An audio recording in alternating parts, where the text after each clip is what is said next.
kalangan yang ada di dunia ini yang akan turut serta berada dalam syurga nanti. Antaranya, hari ini kita sebut burung, kuda dan unta dalam syurga. Bagaimana keadaan mereka tersebut? At-Tirmizi meriwayatkan daripada Anas bin Malik radhiyallahu anhu, dia berkata, Rasulullah sallallahu alaihi wasallam pernah ditanya, apakah Kausar itu ya Rasulullah? Rasulullah menjawab, itu adalah sungai yang diberikan oleh Allah kepada aku di syurga nanti. Rasulullah sallallahu alaihi wasallam pernah ditanya, Kausar itu apa dia ya Rasulullah? Rasulullah jawab, sungai. Rasulullah jawab demikian, sungai yang Allah bagi kepada aku di syurga nanti. Dia lebih putih daripada susu dan lebih manis daripada madu. Rasulullah sebut demikian. Tapi walaupun kita putih, manis, kita makan, minum dalam syurga ni, dia tak datang penyakit. Jangan pula kita kata manis daripada madu, nanti kena kencing manis pula ustaz. Itu dunia. Dunia ni memang jadi begitu.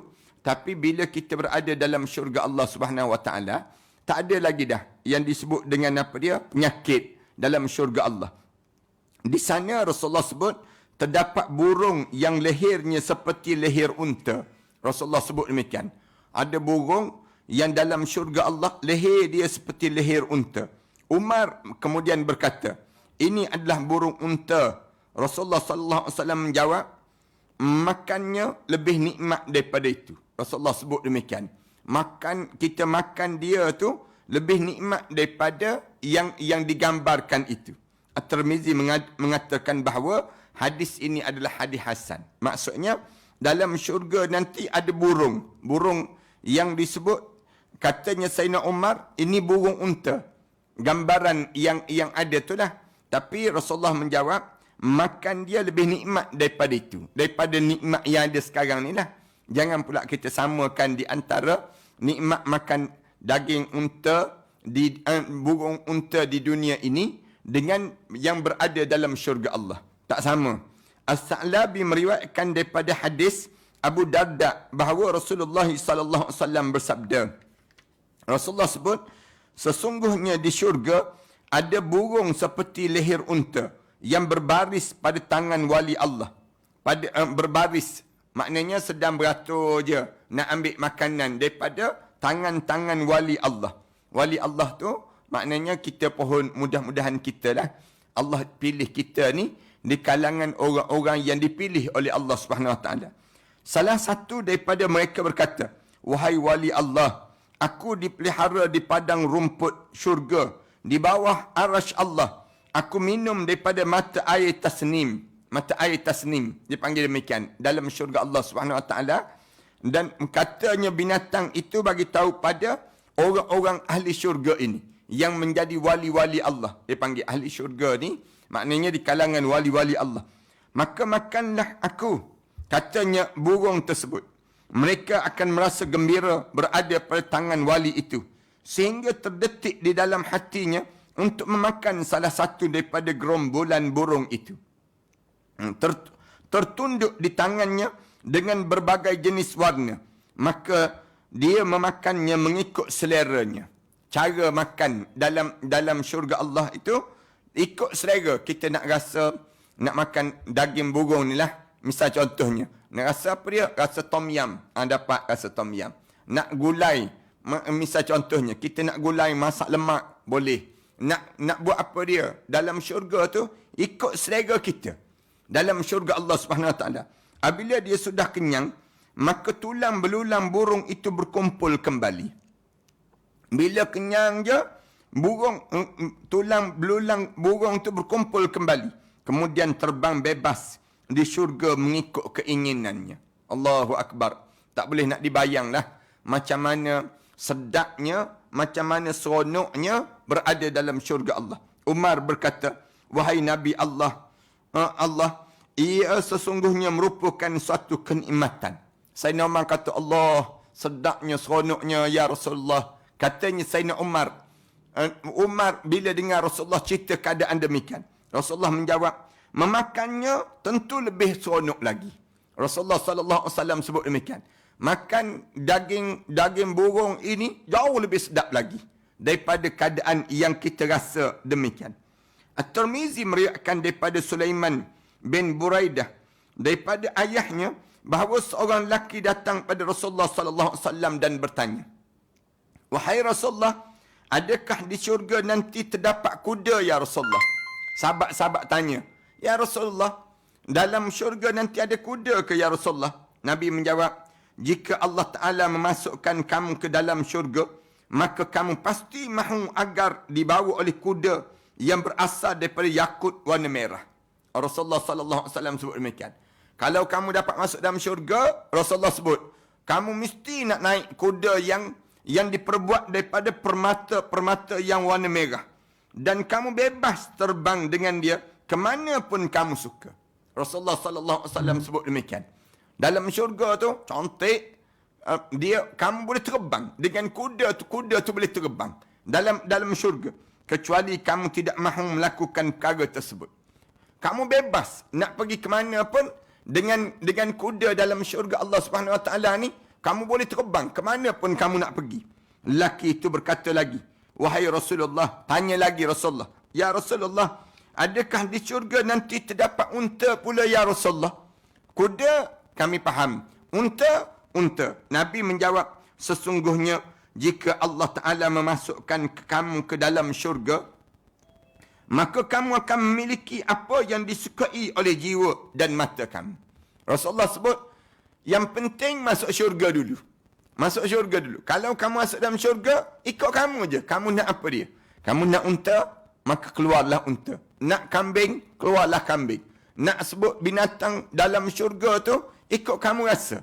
Kamu nak naik apa dia? Kamu nak tengok macam mana keadaan. Misalnya contoh lama dah teringat zoo negara Malaysia. Misal contohnya. Dalam syurga, bila tiba-tiba teringat zoo negara. Lama dah kita tak pergi. PKP ni kan. Misal contohnya. Tahu-tahu mati. Tak sempat nak pergi ke zoo negara. Kemudian kitanya masuk dalam syurga. Yang mati tu masuk dalam syurga.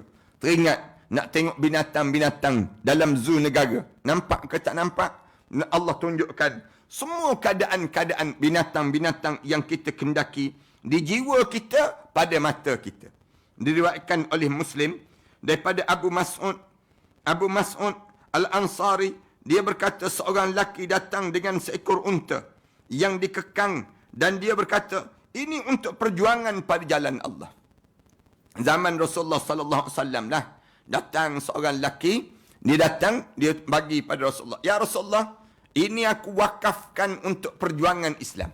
Cara sahabat-sahabat lakukan demikian. Maknanya nak gambarkan tentang mengenai bagaimana mereka korbankan kesayangan mereka, kuda mereka tu untuk di jalan Allah. Zaman kita ni payah kita nak jumpa demikian. Jarang orang nak hantar kereta, misal contohnya. Kereta, "Ustaz, saya nak wakaf lah kereta ni," misal contohnya, untuk kerja-kerja agama. Ya, ada yang nak wakaf. Yang hantar tu kereta yang buruk-buruk dah. Yang kita kena baiki, barulah kita boleh guna. Dia panggil demikian. Ada juga yang demikian. Tapi orang yang mewah-mewah, kereta mewah-mewah, dia rela letak dalam garaj rumah dia. Dia rela simpan kereta dia. Tak sama dengan zaman Rasulullah sallallahu alaihi wasallam. Zaman Rasulullah, sahabat-sahabat ni bawa kuda, bagi pada Rasulullah, bagi tahu pada Rasulullah, "Ya Rasulullah, ini untuk perjuangan pada jalan Allah." Rasulullah sallallahu alaihi wasallam berkata, "Kamu akan memilikinya pada hari kiamat sebanyak 700 ekor unta dan seluruhnya dalam keadaan cukup dengan kekangan." Kekang ni maksudnya yang ada cukup dengan tunggangan, tempat pelana dia, tempat duduk dia, kemudian cukup lengkap. Allah sediakan untuk kamu. Seekor je kamu bagi, tapi Allah sediakan untuk kamu 700 ekor unta dalam syurga Allah Subhanahu Wa Taala nanti, yang cukup lengkap dengan pelana dia, dengan alat-alat yang berada dalam syurga Allah Subhanahu Wa Taala. Ingat betul-betul ni. Kita kan di kalangan orang kita ni, kadang-kadang kenderaan dia tu dah banyak dah. Bertimbul-timbul dah. Menyusah dah jiran sebelah. Jiran sebelah tu tengok banyak sangat dah kereta orang ni. Yang dia ni kena naik sebuah je. Anda pernah tengok hamba Allah yang dia minat sangat dengan kereta. Dia beli kereta banyak sangat. Dia simpan je kereta dia. Dia buat koleksi kereta dia tersebut. Kemudian, dia menyusahkan jiran. Jiran pula nak parking tak boleh. Kerana apa dia? Kereta dia penuh. Kereta yang dimiliki oleh dia. Yang ni dilagang. Ambillah kereta kita tu. Kemudian wakafkan untuk perjuangan Islam. Kerja-kerja Islam ni banyak. Ramai mana lagi orang-orang yang berjuang di jalan Allah yang memerlukan kenderaan. Kita ambil kenderaan tersebut. Gunakan untuk apa dia? Untuk kerja-kerja Islam yang banyak dalam hidup kita. Ibn Wahab meriwayatkan daripada, saya nak sebut tadi. Bila kita wakaf untuk kerja Islam, bagi pada masjid ke, bagi pada masjid, tulis van masjid. Jangan buat van jenazah je. Tapi kita van masjid. Ataupun kita bagi pada apa dia? Sekolah-sekolah tahfiz. Bagi kepada yang disebut dengan kenderaan yang berlebih ni untuk kerja-kerja dakwah yang disuruh dalam Islam. Kita gunakan demikian. Ibn Wahab meriwayatkan daripada Ibn Zaid sambil menyatakan Al-Hasan Basri meriwayatkan daripada Rasulullah sallallahu alaihi wasallam, penduduk syurga yang paling rendah darjatnya adalah seorang yang menunggang kuda daripada permata yakut merah yang memiliki sayap emas, diiringi oleh ribuan pelayan yang terdiri daripada kalangan kanak-kanak yang kekal dalam syurga itu. Allahu Akbar. Tu yang paling rendah. Yang paling rendah dalam syurga tu, dia memiliki apa dia? Darjat yang paling rendah sekali. Dia memiliki kuda yang diperbuat daripada mata yakut yang warna merah yang memiliki sayap emas. Kemudian diiringi oleh ribuan pelayan yang terdiri daripada kalangan kanak-kanak yang kekal dalam syurga Allah Subhanahu wa taala. Ibnu Al-Mubarak menyatakan daripada Syaqi bin Mati bahawa Rasulullah sallallahu alaihi wasallam bersabda, sesungguhnya di antara kenikmatan penduduk syurga adalah mereka saling berkunjung di atas binatang tunggangan. Ini ingat ni pada diri kita. Dalam syurga ni masing-masing boleh ziarah menziarahi ke? Itu di antara nikmat yang ada dalam syurga Allah. Maknanya orang yang dalam syurga ni, yang sama dalam syurga ni, saling kunjung mengunjungi. Bila saling kunjung mengunjungi ni, dengan apa dia? Dengan tunggangan. Mereka menunggang. Dan itu di antara kenikmatan di atas binatang tunggangan. Dan mereka datang pada hari Jumaat dengan seekor kuda berpelana dan dikekang. Rasulullah sebut tu demikian. Bila dia datang pada hari Jumaat. Hari Jumaat itu pergi ke mana? Pergi ke pasar. Pergi ziarah dengan kuda yang berpelana dan dikekang yang tidak pernah mengeluarkan kotoran dan tidak pernah kencing. Dalam syurga ni mereka menunggang kuda itu sehingga mereka berhenti dengan izin Allah Taala. Allahu Akbar. Keseronokan lah. Kalau kita orang-orang Arab zaman dahulu kalau ditanya, benapa yang paling kamu seronok? Menunggang, membawa kuda. Bawa kuda di keseronokan. Macam zaman kita ni, ada orang dia rasa seronok dengan dia bawa kenderaan. Dia bawa kenderaan.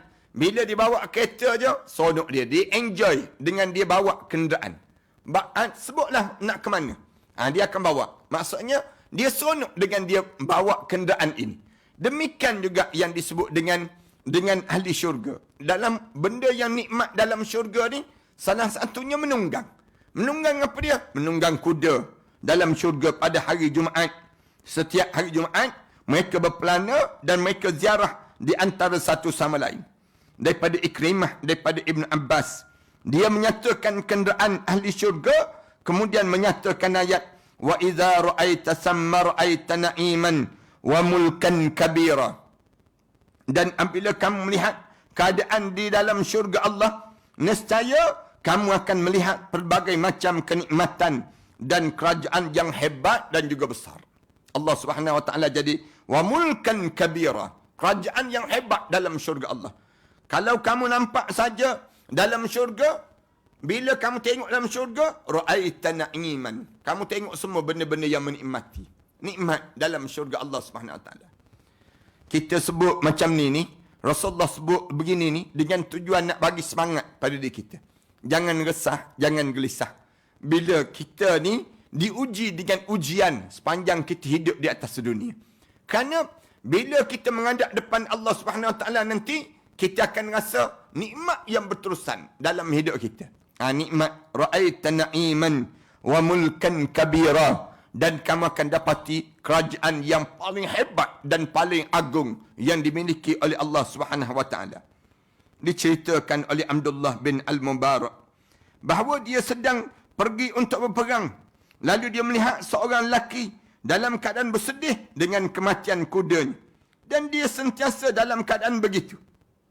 Maka Abdullah bin Al-Mubarak berkata pada dia, jualah kuda mati itu sebanyak 400 dirham padaku. Aku tengok kamu ni bersedih je. Beginilah aku bayarlah. Kuda yang mati itu 400 dirham. Aku bayar. Sahabat-sahabat, kita tengok bagaimana. Patut kalau kita tak fikir dah nak pergi beli kuda yang mati itu. Tapi dia nak menceriakan sahabat ni. Cara dia nak menggembirakan sahabat. Kamu jangan sedihlah dengan kuda yang mati ni. Tapi aku bayar pada kamu dengan 400 dirham. 400 dirham ni lebih kurang 400 ribu lah. 400 ribu begitu. 400 dirham ni kalau kita sebut 4,000 ringgit pun 40,000 ringgit sekitar itulah. Lelaki itu bersetuju untuk menjualnya. Bila tengok saja begitu, lelaki itu bersetuju untuk jual. Dia kata, ada orang nak beli kuda yang mati. Aku ni sedih dengan dia mati, tapi ada orang nak beli. Lalu, dia pun jual. Kemudian pada waktu malamnya, dia bermimpi seolah-olah kiamat tiba. Sedangkan kudanya di dalam syurga. Dan di belakang kuda itu ada 700 ekor kuda yang mengiringinya. Dan dia mahu mengambilnya. Namun datang suara untuk memanggil. Biarkan dia milik Ibnu Al-Mubarak. Semalam memang dia milik kamu. Dia sebut demikian. Allahu Akbar. Tengok-tengok kuda yang dibayar oleh Ibnu Al-Mubarak itu menjadi kuda dalam syurga Allah Subhanahu Wa Taala. Allah gantikan dengan cara demikian. Maknanya apa dia? Kamu sepatutnya jadi milik kamu, tapi oleh kerana kamu bersedih. Patutnya kamu jangan bersedihlah. Lepas tu Ibnu Al-Mubarak pula, dia beli itu nak hilangkan sedih sahabat dia. Dia tak boleh naik pun kuda tadi. Kuda tadi tak boleh naik, tapi dia telah mewakafkan duit tadi 400 dirham tadi untuk yang disebut dengan hamba Allah ini. Hamba Allah ni gembira. Dan digunakan untuk perjuangan Islam. 400 dirham tadi, maka dia berada dalam syurga Allah. Kuda dia, kemudian kuda tu depan sekali, belakang dia 700 ekor kuda yang lain. Yang sedang bergerak mengiringi kuda dia yang di hadapan. Dia cuba nak ambil. Bila dia cuba nak ambil dalam mimpi dia, lalu di waktu ini disebut, biarkan kuda itu bergerak kerana dia bukan lagi milik kamu, tetapi dia sebelum daripada ini memang milik kamu. Tapi dia telah dimiliki oleh Ibnu Al-Mubarak. Ibnu Al-Mubarak telah beli dengan kadar 400 dirham tadi untuk disedekahkan di jalan Allah Subhanahu Wa Taala. Allahu Akbar. Kita kan kalau ada orang nak jual lembu, tengok ada seorang pakcik yang lembu dia di tepi jalan, sadai tepi jalan. Dia pun termenung, lembu ni dia bela lama dah. Misal contoh, adakah di kalangan kita yang dia nak pergi dekat dengan orang yang sedih, pakcik yang sedih ni, bagi tahu pakcik, lembu ni harga berapa kalau dia hidup? Lalu dia jawab, RM5,000. Katanya, RM5,000. Lalu dia perselup poket, pakcik, saya bayar lembu ini. Walaupun dia dah mati, saya bayar. Saya bukan nak makan pun. Bukan saya nak minum pun, saya tak guna pun lembu ni.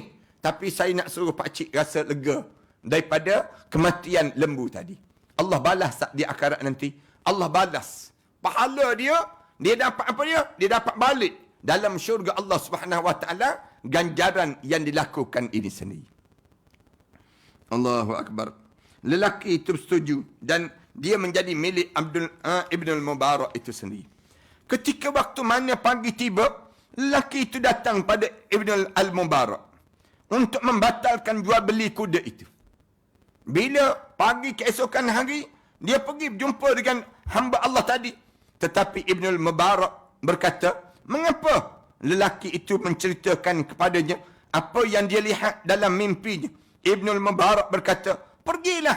Apa yang kamu lihat dalam mimpi itu, sesungguhnya telah kami lihat dalam kenyataan yang kami yakini dalam hidup kami. kisah ini memang benar-benar kerana sama makna dengan yang telah tetap dalam Sahih Muslim daripada Ibn Mas'ud sebagaimana kami nyatakan sebelum daripada ini. Nak sebutnya gambaran keadaan yang demikian. Ini digambarkan binatang. Bila sebut binatang tu, kita sambung sikit lagi binatang. Para hadirin sekalian tengok binatang dalam syurga ni pada muka surat 773 terus. Tengok pada muka surat 773. Kambing merupakan haiwan syurga. Sambung sikit lagi. Kita tinggalkan dulu hinak tu.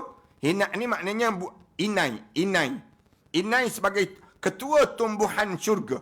Sedangkan syurga dikelilingi oleh tumbuhan raihan. Ini tumbuhan. Kita nak cerita tentang binatang dahulu. Binatang dalam syurga.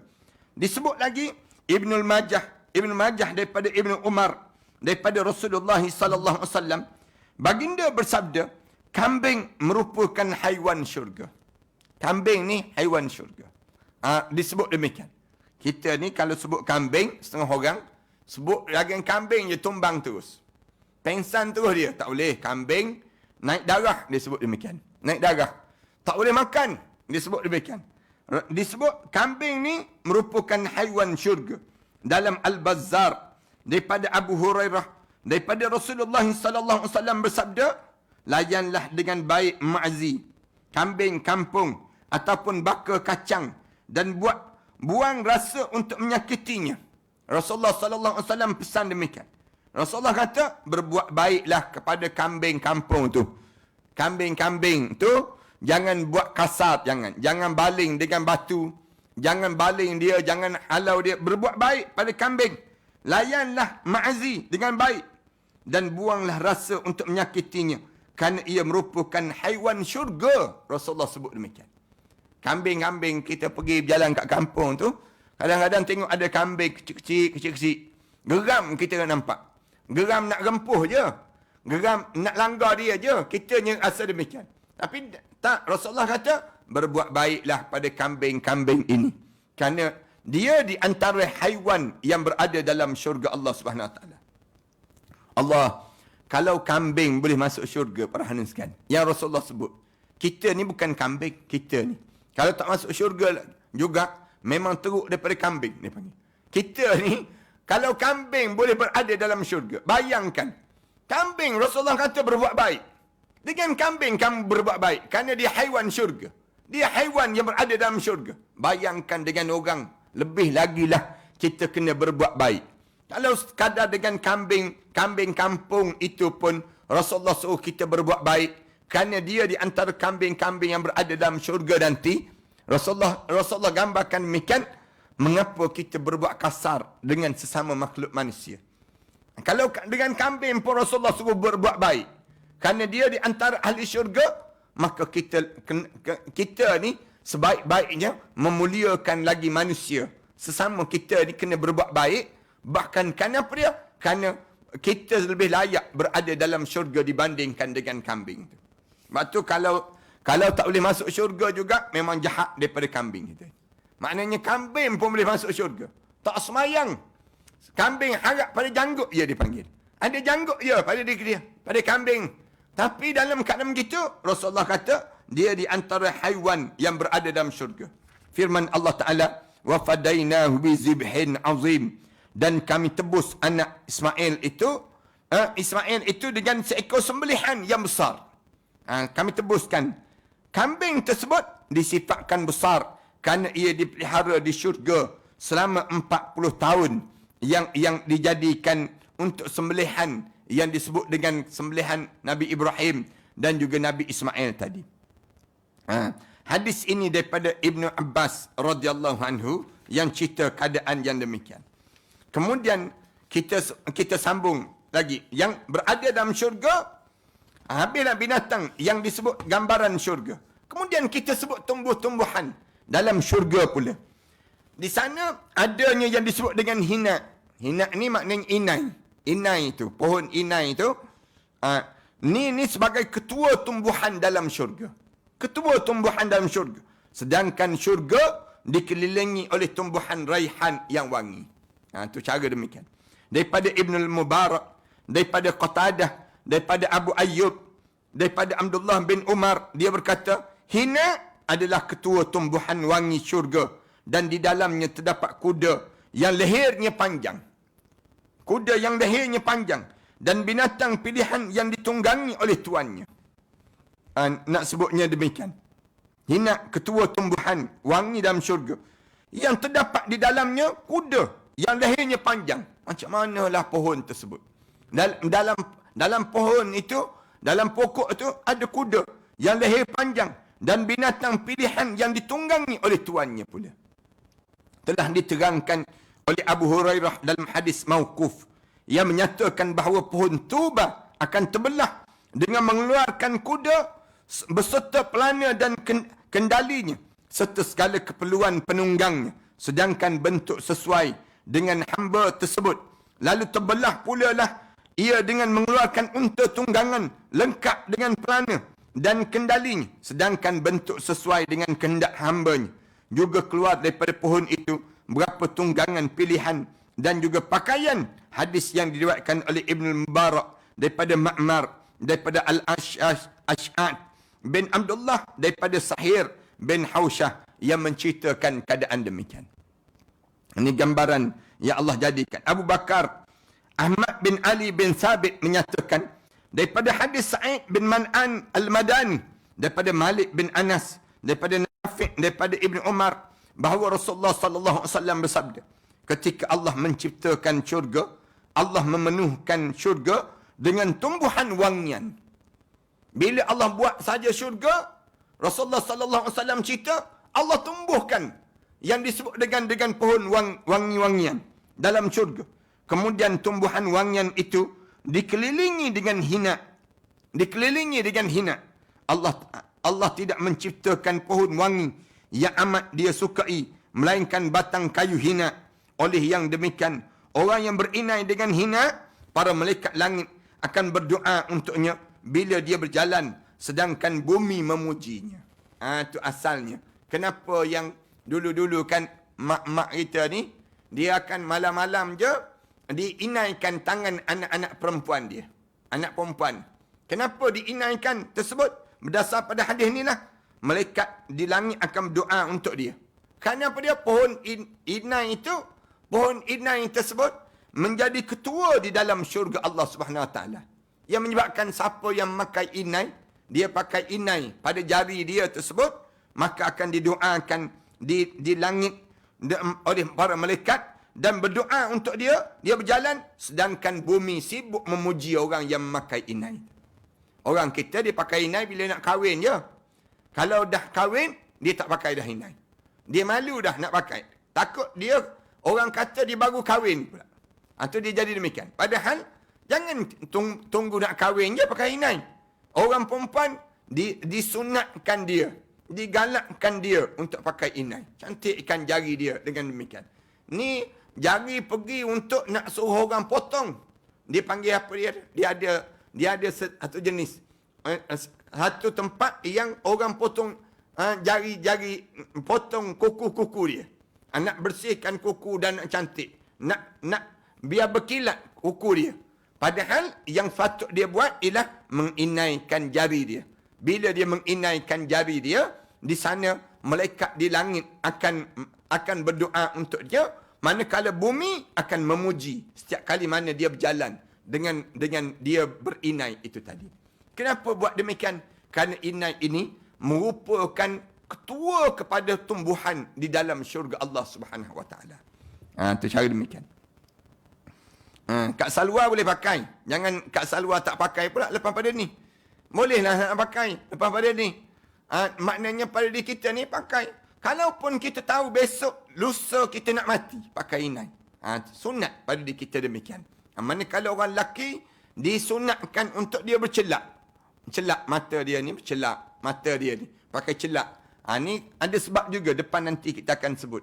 Sebab yang demikian. Manakala orang perempuan, walaupun kita tak keluar ke mana pun, dalam rumah tu pakailah inai. Itu lebih baik pada diri kita ni. Boleh pun kita pakai. Sebab tu, kalau kita tengok orang Arab, orang tua-tua Arab kan, kadang-kadang penuh di jari dia ni, di telapak tangan, atas telapak tangan dia buat inai. Dia letak inai dan sebagainya. Kemudian ada setengah di India dicorakkan pula. Dicorak di jari-jari dia ni sendiri. Boleh ke tak boleh? Demikian. Boleh kalau sekiranya suami dia benarkan. Tapi kalau suami dia kata, tension lah tengok macam ni. Berserabut katanya suami. Tengok keadaan yang macam ni. Maka kita tak payahlah. Tapi bagi tahu elok-elok pada suami. Inai ini merupakan tumbuhan yang ada dalam syurga. Rasulullah sebut, bila kamu pakai, para malaikat di langit akan berdoa untuk kamu. Doa kebahagiaan untuk kamu. Manakala, bila kamu berjalan, bumi akan memuji kamu. Bumi ni akan puji. Ui, cantiknya orang ni. Bumi yang puji. Kalau orang tanya, macam mana nak suruh bumi puji kita? Salah satunya cara berinai. Bila kita berinai, bumi ni akan memuji manusia. Memuji itu maksudnya, bumi itu akan mendoakan kebaikan untuk diri kita. Asy-Syukri berkata, malaikat menyucikan apabila dia mengeluarkan bau wangi. Malaikat akan menyucikannya apabila dia mengeluarkan bau wangi. Hadis ini mungkar, bukan sahih, kerana dalam sanadnya amat ramai sekali periwayatnya yang tidak dikenali. At-Tirmizi meriwayatkan dalam Asy-Syama'il, telah memberitahu kepada kami Muhammad bin Khalifah dan Amru bin Ali. Keduanya mengatakan bahawa Yazid bin Zari memberitahu pada kami daripada Al-Hajjaj As-Sawaf dan Hanan dan Abu Usman An-Nahdi bahawa Rasulullah sallallahu alaihi wasallam bersabda, apabila salah seorang daripada kamu diberikan tumbuhan wangian, maka janganlah ditolak, kerana ia adalah tanaman daripada syurga Allah Subhanahu wa taala. Siapa-siapa yang diberi pokok untuk ditanam, pokok tu wangi. Pokok tu wangi, kamu jangan tolak. Kerana yang wangi tu semua dalam syurga Allah Subhanahu wa taala. Kita tanya balik, habis tu pokok bunga tahi ayam tu macam mana? Kita sebut. Wangi tak wangi? Walaupun nama dia pokok bunga tahi ayam dipanggil. Jenis nama jenis demikian. Saya jarang dah jumpa pokok bunga ni. Pokok bunga yang jenis demikian. Kalau dia wangi, maknanya dia di kalangan tumbuhan dalam syurga Allah. Rasulullah kata, kalau ada orang bagi pada kamu pohon untuk kamu ni, untuk kamu baum ke, ataupun kamu tanam ke, pohon tersebut bau wangi, kamu jangan tolak, kerana dia daripada syurga Allah Subhanahu wa taala. Itu cara Rasulullah sallallahu alaihi wasallam ajar pada diri kitanya untuk kita menikmati kenikmatan yang dalam syurga itu di atas dunia lagi. Ada benda-benda yang Allah bagi awal-awal di dunia. Bunga ros, misal contohnya. Bunga-bunga yang bau wangi. Semua ni ada dalam syurga Allah Subhanahu wa taala nanti. Abu Isa berkata, Hanan, periwayat hadis ini tidak dikenali kecuali daripada hadis ini saja. Abdul Rahman bin Hatim mengulas dalam kitab Jarah wa Ta'dil bahawa Hanan al-Asadi berasal daripada kalangan Bani Asad bin Syarik, pemilik seorang hamba, bapa saudaranya Masrahat, ayahnya kepada Musaddad. Diriwayatkan daripada Abu Usman An-Nahdi, daripada Al-Hajjaj bin Abu Usman As-Sawaf, aku mendengar ayahku mengatakan demikian. Keterangan telah dinyatakan dalam periwayatan Abu Hurairah secara mauquf bahawa pohon tuba akan terbelah dengan mengeluarkan kuda tunggangan pilihan dan juga pakaian yang cantik dalam syurga Allah Subhanahu wa taala nanti. Sesungguhnya berita seperti ini secara keseluruhan bukan dibincangkan daripada segi logik saja, tapi dia merupakan ketetapan cara tauqifi daripada Nabi sallallahu alaihi wasallam itu sendiri. Kemudian seterusnya kita sambung pada muka surat 774 itu, di syurga ada bahagian pinggir, ada angin dan ada percakapan-percakapan dalam syurga Allah Subhanahu wa taala. Kita sambung pada minggu yang akan datang nantilah. InsyaAllah mudah-mudahan Allah jadikan kebaikan daripada pertemuan kita ni. Yang sebut tadi pun tak ingat dah tu. Yang disebut tu. Yang ni ikut je Ustaz sebut. Menguap 2-3 kali dah. Yang kita belajar ni. Mudah-mudahan Allah jadikan kebaikan lah pada diri kita daripada apa yang kita belajar ini. InsyaAllah kita akan sambung pada akan datang nanti. Cerita-cerita yang indah di dalam syurga Allah. Supaya menjadi tamak pada diri kita untuk mendapatkan syurga Allah Subhanahu wa taala, dan kita semua di kalangan ahli syurga Allah Subhanahu wa taala. Terima kasih di atas kesempatan yang baik ini. Terima kasih di atas kebersamaan. Sekali lagi saya nak maklumkan pada jemaah-jemaah, itu kita sedang menggerakkan infak roti. Roti, sebuku roti ni. Jemaah-jemaah yang ada kelapangan, masukkan saja dalam akaun Matan Center. Kemudian jemaah maklumkan kepada, masukkan RM5 je. Kita nak RM5 je untuk sebungkus roti sesuap kehidupan. Tajuk dia untuk kita nak bagi-bagi pada orang-orang yang susah dan sebagainya. Alhamdulillah, setakat ni Matan kita ni telah buka kedai roti. Dan anda tengok roti itu, dia boleh keluarkan produk ni. Anda kata kita sebarkan roti ni dengan cara yang baik demikian. Jadi, kalau jemaah-jemaah yang ada kelapangan rezeki, bank-inkan saja dalam akaun Matan Center. Kemudian maklumkan terus ke talian 013-906-1204. Saya dah bank-inkan sebanyak sekian-sekian. Mudah-mudahan demikian.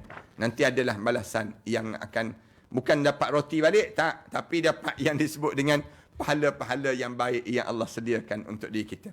Terima kasih pada jemaah-jemaah Masjid Al-Falah. Dan dalam masa yang sama juga, jemaah boleh terus ke akaun bank yang Kak Salwa akan share nombor akaun, ataupun jemaah yang akan share nombor akaun masjid ini, pengajian kita ini, tuan-tuan bolehlah terus ke akaun masjid ini sendiri, insya-Allah. Mudah-mudahan daripada akaun-akaun ini kita akan kembangkan lagi majlis-majlis ilmu yang lain pula, insya-Allah. Terima kasih kesempatan yang baik ini. Mudah-mudahan Allah panjangkan lagi umur kita dan Allah masukkan kita di kalangan hamba Allah yang soleh. Saya nak bukalah sikit soalan-soalan, kalau sekiranya ada yang nak tanya pertanyaan-tanyaan, kita buka sekejap. Kalau jemaah yang nak tanya. سنخوض معاركنا معهم وسنمضي جموعا نردعهم ونعيد الحق المغتصب وبكل القوة ندفعهم وبكل القوة ندفعهم بسلاح الحق البتار سنحرر أرض الأحرار ونعيد الطهر إلى القدس من بعد الذل والعار من بعد الذل والعار سنخوض معاركنا معهم وسنمضي جموعا نردعهم ونعيد الحق المغتصب وبكل القوة ندفعهم وبكل القوة ندفعهم وسنمضي ندك معاقلهم بدبيل دام يقلقهم وسنمحو العار بأيدينا وبكل القوة نردعهم وبكل القوة نردعهم سنخوض معاركنا معهم وسنمضي جموعا نردعهم ونعيد الحق المغتصب وبكل القوة ندفعهم وبكل القوة ندفعهم لن نرضى بجزء محتل لن نترك شبرا للذل ستمور الأرض وتحرقهم في الأرض براكين تغني في الأرض براكين تغني سنخوض معاركنا معهم وسنمضي جموعا نقطعهم ونعيد الحق المغتصب وبكل القوة ندفعهم وبكل القوة ندفعهم سنخوض معاركنا معهم وسنمضي جموعا نردعهم ونعيد الحق المغتصب وبكل القوة ندفعهم وبكل القوة ندفعهم سنخوض معاركنا معهم وسنمضي جموعا نردعهم ونعيد الحق المغتصب وبكل القوة ندفعهم وبكل القوة ندفعهم. Cuba tuan-tuan rasalah. Saya rasa boleh kata tiap-tiap hari ada cicah dengan air je sedap dah. roti tersebut lembut, alhamdulillah. سنخوض معاركنا معهم وسنمضي جموعا نردعهم ونعيد الحق المغتصب وبكل القوة ندفعهم وبكل القوة ندفعهم بسلاح الحق البتار سنحرر أرض الأحرار ونعيد الطهر إلى القدس من بعد الذل والعار من بعد الذل والعار سنخوض معاركنا معهم وسنمضي جموعا نردعهم ونعيد الحق المغتصب وبكل القوة ندفعهم وبكل القوة ندفعهم وسنمضي ندك معاقلهم بدبيل دام يقلقهم وسنمحو العار بأيدينا وبكل القوة نردعهم وبكل القوة نردعهم سنخوض معاركنا معهم وسنمضي جموعا نردعهم ونعيد الحق المغتصب وبكل القوة ندفعهم وبكل القوة ندفعهم لن نرضى بجزء محتل لن نترك شبرا للذل ستمور الأرض وتحرقهم في الأرض براكين تغلي في الأرض براكين تغلي سنخوض معاركنا معهم وسنمضي جموعا نرضعهم ونعيد الحق المغتصب وبكل القوة ندفعهم وبكل القوة ندفعهم سنخوض معاركنا معهم وسنمضي جموعا نردعهم ونعيد الحق المغتصب وبكل القوة ندفعهم وبكل القوة ندفعهم سنخوض معاركنا معهم وسنمضي جموعا نردعهم ونعيد الحق المغتصب وبكل القوة ندفعهم وبكل القوة ندفعهم. السلام ورحمة الله. سنخوض معاركنا معهم وسنمضي جموعا نردعهم ونعيد الحق المغتصب